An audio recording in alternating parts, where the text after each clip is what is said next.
So, for the first time in almost 2 years, Chelsea have actually won more games in the league than they have lost. So, welcome to the match review of Chelsea 3, Newcastle 2.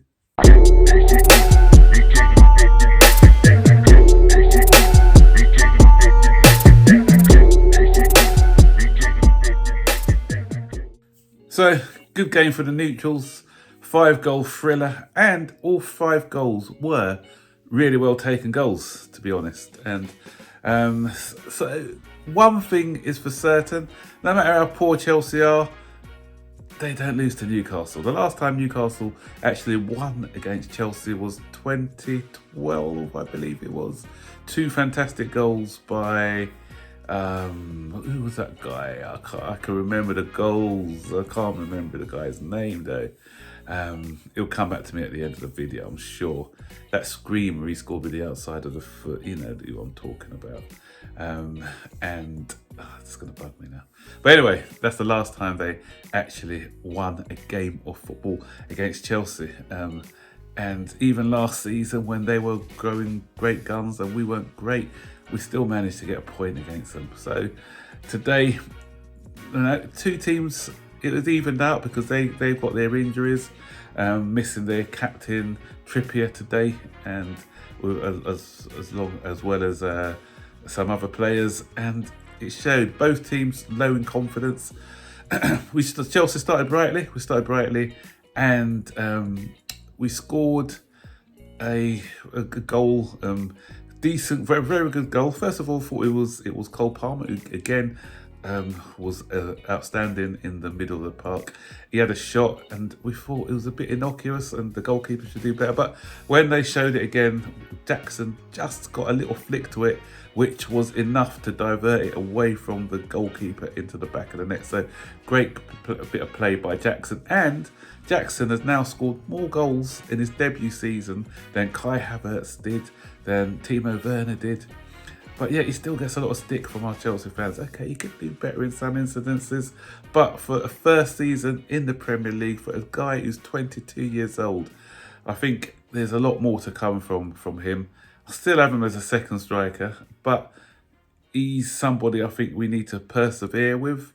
And hopefully he can play like more of a second striker when we bring in a number one next season, and learn his trade, and in 2 or 3 years' time, he may be more of the finished article. He'd done a lot of hard work today, lots of good, strong running as well, off the ball and on the ball. So I thought he played okay. But then Chelsea do what Chelsea always do: take their foot off the pedal, allow Newcastle back into the game, and then we give them a goal. We are the gift that keeps on coming, as I said in a tweet earlier. We were the masters of our own downfall. Malo Gusto, who I rate, I think he's a very good player. But you see his inexperience coming in at times, and he was trying to do this flamboyant little flick over towards goal, lost possession. But even then, because we still should have cleared it, Shalabar had a chance to just knock the ball upfield. He underhits it, comes to Isak, and that's what a great striker does.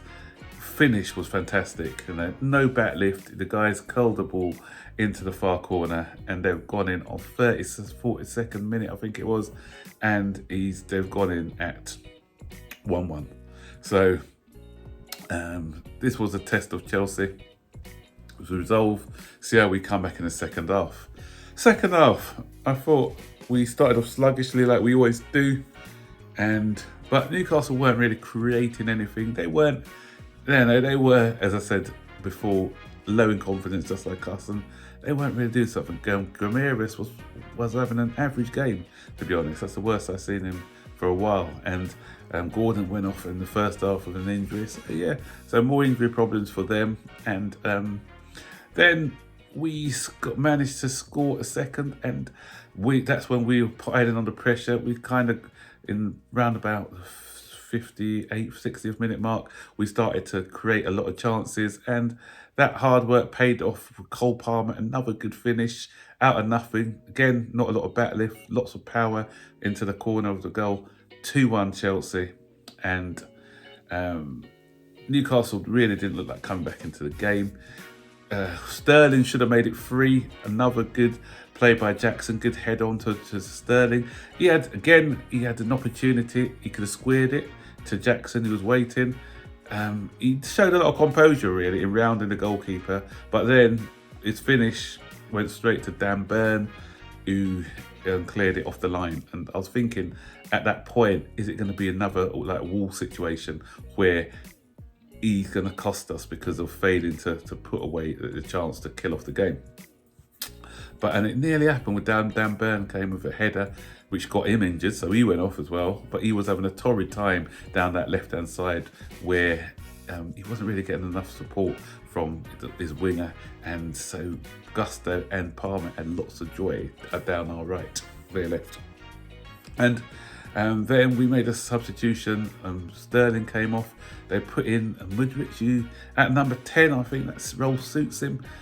He gets a bit more space. The fullbacks don't double up on him, and he was a bright spark. He came in really with a point to prove. You can see that he was ready for this game, and what a goal! He showed a lot of composure today. So Gallagher had the ball. He took it off Gallagher's toes, neatly rounded the defender, rounded the goalkeeper, and lots of composure to put the ball into the back of the net. 3-1, game over, or so we thought. And so confidence was high there. Even the fans were doing a bit of olé, which was good for them because we've had a torrid season. So for them to have a little bit of fun in the match, that was good. But Chelsea wouldn't be Chelsea if we didn't make it a nervous ending. And that's not even the new Chelsea. The old Chelsea used to be like that as well sometimes. And Cucurella, who I thought he was okay at times, but this is what you get with Cucurella. He can be a bit rash at times. He went in rashly, and he sold himself. And Willock, was it Willock? Who had a shot from, what a powerful, was it Willock or Murphy? I can't remember that. I think it was Murphy. What a shot that was. It was a powerhouse right into the corner of the goal, and it made it 3-2, and it could have been a nervy end for us, but we managed the game out. Referee added on an extra minute after the 6th, probably willing Newcastle to score, but we did okay in managing the game out. Game done, and so we are doing all right at home. Apart from obviously that, since that disaster against Wolves, I think we're unbeaten at home now for the last few matches. And again, I'm not getting too excited. I didn't cheer for any of our goals because, again, although I said it was a decent game today, we played okay. But for me, this is just a bare minimum. So I'm not really celebrating any goals. What? Because we're still in 11th at the end of the day. So there's nothing to cheer about. You know, we start moving up the table, manage to get in the top 6, 7, then maybe even then, for a club of our standards, we should be expecting more than a top 6 or 7. But this baby steps, as I keep saying, 3 points is 3 points. I'm not going to argue with that. So that's it, really. Nothing more to say on the game.